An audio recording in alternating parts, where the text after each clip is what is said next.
So good morning, it's Travels with Dottie, and I'm at the Guadalupe post office where I just picked up 2 Amazon UPS packages via the kindness and courtesy of the postmaster here who allows such things to occur. I know it's at the discretion of each postmaster whether to allow non-post office deliveries to general delivery, and they're so kind here to allow it. Otherwise I'd have to travel pretty far to pick up a package. There's an Amazon locker in Mora, which is about 30 minutes away, and so I'm leaving there right now. I'm still staying at Coyote Creek State Park, which is gone for sure into my #1 position for my favorite New Mexico State Park, and that would also include any other state park in any other state I've been into. And I'm looking into next year what I can do to stay in this area a little bit longer. It looks like right now I can stay 2 weeks and then out for 6 days.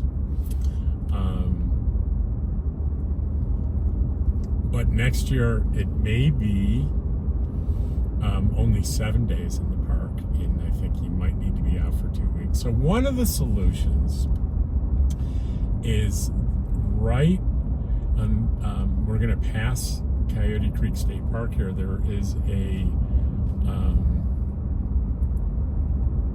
RV park, and the name of it escapes me, so I'm going to flash it up on the screen right here, and I'm going to put a link to their website in the description. There was a prior video I did where I stopped in there. They have a little general store where you go that you can check in, and that's where their office is. And I did asked him a few questions. And I believe, if I remember correctly, it's a little over like $31 a day. And if you stay for a week, there's a 10% discount. So that would bring it to, if you stayed a week, it would be about $27 a day. One of the concerns I had about, there appeared to be some trees in there, and I wanted to make sure that if I should make reservations for next year, which won't be until this winter, I wouldn't be doing this until December or November or December.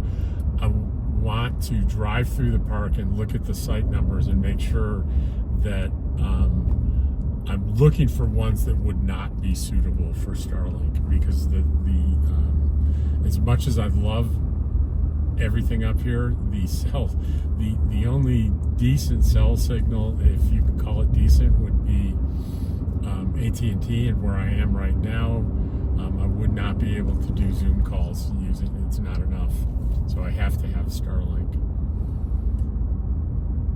So you can see how just gorgeous it is here. Look at this countryside, and it is we're the 5th of July, and the high today will be 71 degrees. 71 is going to be the high, guys. It's a beautiful blue sky. Maybe little thunder boomers late in the afternoon, briefly for an hour or two, but beautiful temperatures.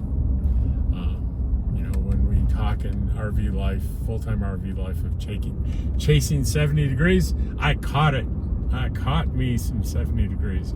Now, right up here on the right is going to be the entrance to my park here. Coyote Creek is right here on this corner to the right. You see the beautiful entryway there, but I'm going to go beyond that.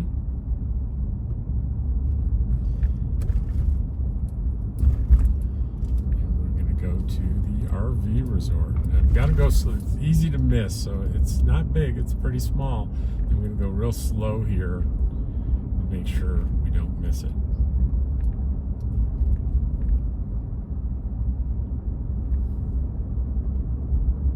One thing I did notice is the going this way, the general store and office is on the left-hand side of the street, and there really is no place to pull a rig over there. So I think you have to pull in to the actual park, which is on the right, and then walk across the street carefully to go to the office, I believe. But I'll verify that when I get up here. And I got eyes on everything. And if you keep going on this road, it turns into a very windy mountain pass road, and that brings you to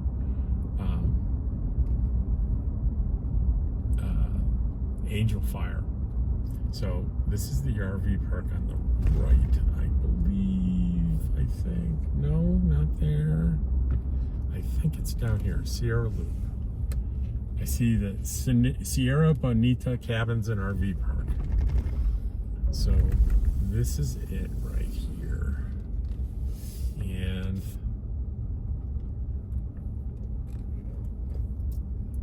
looks like there's spots in the front there. I don't know whether those are public spots or not, but I think everything else is down in here. And I'm going to look and see if there's anybody that's got Starlink here. I don't see anybody yet. But what I'm thinking is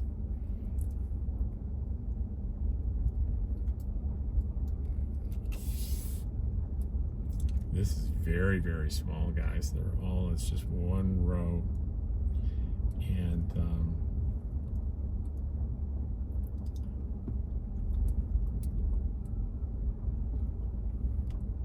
I am going to have to stop, and I'm going to stop recording because I'm going to take my phone and do the compass to see. There is one available, looks like one available spot here. The one number, looks like number 11 maybe. He's in 10. I still don't see any Starlink, but give me a minute while I pull over here and get the compass out. All right, so the way my car is pointed right now, that is due north. So that means that anything on this end where I am now would be fine. But as we get close to these first few spots here, I think would be, I think I'm gonna be good in spot, I would say 5 and higher. 4, 3, 2, and 1 would probably not work for me. So I'll have to jot that down.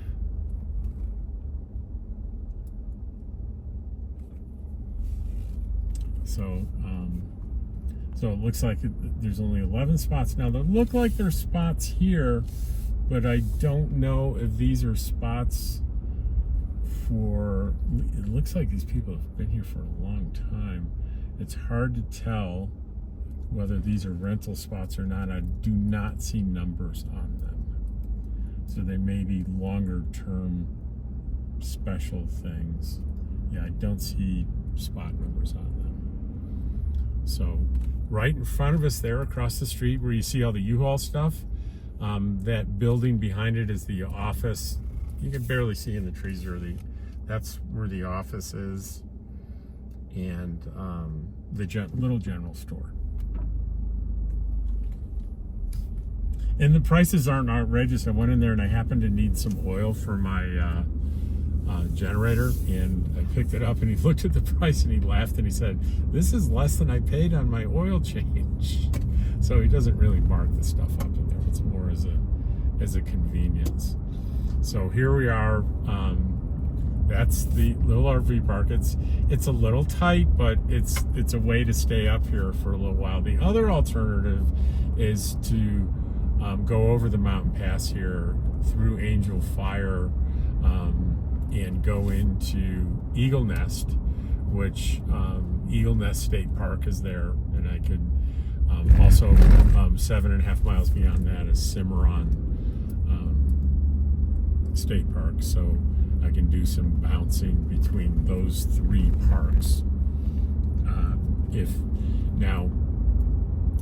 The good news is Cimarron, and now I know that Coyote Creek has first come first serve spots, which I didn't know. Eagle Nest State Park is currently going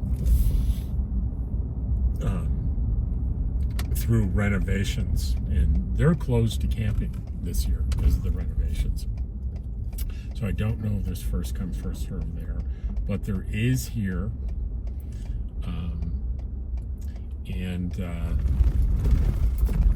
So the beauty of first come first serve is you don't need to rely on a reservation, and once you go in one of those campsites, you're good. You're good to go for right now 2 weeks.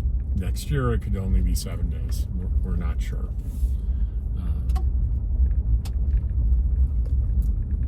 But I think their intent to go from 14 to 7 days and being out 2 weeks instead of 6 days is to alleviate the problem where during the summer season it's so hard to get a reservation, especially I think the concern obviously is going to be for residents, because I mean, let's face it, these parks are for New Mexico residents, not guys like me from out of state. So that's the priority, and I certainly understand and support that. So instead of going straight back to my campsite, I'm gonna just drive by the first come first serve sites, which is new this year. This little section last year was just sort of open ground, and they referred to it as the overflow area. So it was kind of primitive camping for when people got here and there wasn't anything available. They could go into the overflow and kind of camp there waiting for a site to open up maybe. But they have divided these this year into improved campsites that do not have any utilities. There's no water, and there's no electricity. But here they are right here. And it's still marked overflow camping area, but these are designated sites. Site 1 starts here. There's one. It's like Site 2 is open, and this is July 5th. And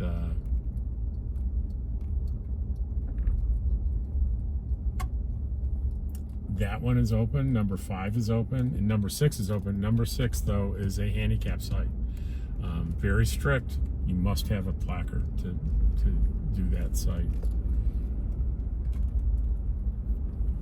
There's a nice vault toilet, and some people cringe at that, but I'm telling you, the way they've engineered these vault toilets in New Mexico state parks, it's wonderful. I've been in many, used many of them. Never, no odor. So that's the engineering, and always clean. So these are nice little sites. Look at the, they have nice views. They're up against the mountain. It's quiet. And the reason there's so many of them open here on, this has got to be like a peak weekend, right? 4th of July weekend, is that it's not posted on the website that these are here. It's still just marked as overflow area, and they're no site, no indications that they're improved sites. Now, none of these sites have either electric or water, and that means even if you buy the annual pass for there's going to be an inflated rate. We think it's $600 instead of $225 for non-residents next year. Sites like that will still be free. The only fees are if you have that they're proposing is I think that if you have water, it's $5, and electric 10. So if you have water and electric, it's $15. If you have water only, many sites have water only in many of the parks, so that's $5. But if it doesn't have anything, then there's no cost. Except you know, if it's a reservation site, you'll pay the reservation fee, I believe. All of that's up in the air, and I only say that about the reservation thing because the additional rumor is not only new rates, but they may be going to a new platform for reservations.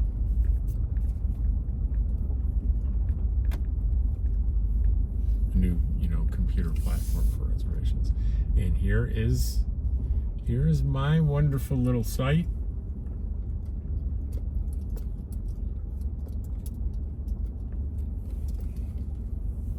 Site 20, the best site by far, and I'm gonna back into it here.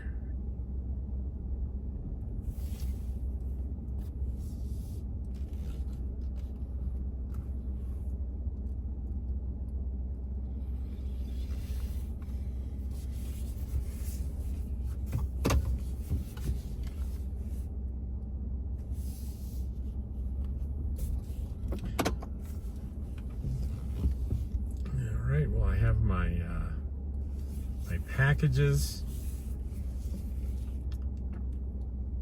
from Amazon and the wonderful post office here, and that'll be it for that video. Hang on. So, as always, I want to thank you sincerely. I really appreciate you watching my videos. It means a lot to me. And I know this one wasn't all that exciting, was it? But it was, you know, some of my everyday RV life, day in the life stuff. Take care, and I will see you on the next video. Take care.